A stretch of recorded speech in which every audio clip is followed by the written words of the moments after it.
Deshmukh sir, Govardhan sir, काय सांगाल? नमस्कार। आज आपण माननीय राजसाहेब ठाकरे मीरा भाईंदर शहरात येत आहेत। आत्ताच आपला मराठी एकीकरण समितीच्या नेतृत्वामध्ये मराठी मोर्चा झाला। सर्व पक्षीय त्या ठिकाणी उपस्थित होते। मराठीची एकजूट या मीरा भाईंदर शहराने आत्ताच आपण बघितलेली आहे आणि गेल्या अनेक वर्ष आपण यासाठी भांडतोय की मराठी माणसं एकत्र झाले पाहिजे, एकजूट दिसली पाहिजे। सन्माननीय राजसाहेब ठाकरे आज मीरा भाईंदर शहरात येतील आणि मराठी माणसाची एकजूट आता खरं तर या येणाऱ्या काळामध्ये गरजेची आहे आणि ही एकजूट अशी सर्वांनी राजकीय पक्ष झेंडे बाजूला ठेवून दाखवणं गरजेचं आहे।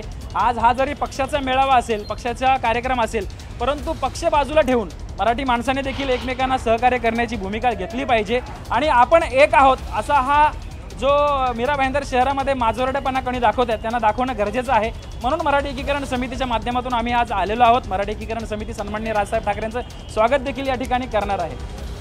या ठिकाणी एक मराठी एकीकरण समिती सुद्धा या ठिकाणी स्वागत करणार आहेत आणि यापुढे आता कशा प्रकारे या ज्या संपूर्ण जो महोत्सव हा उत्सव साजरा करणार आहे मराठी माणसं ते आता थोड्याच वेळात स्पष्ट होईल।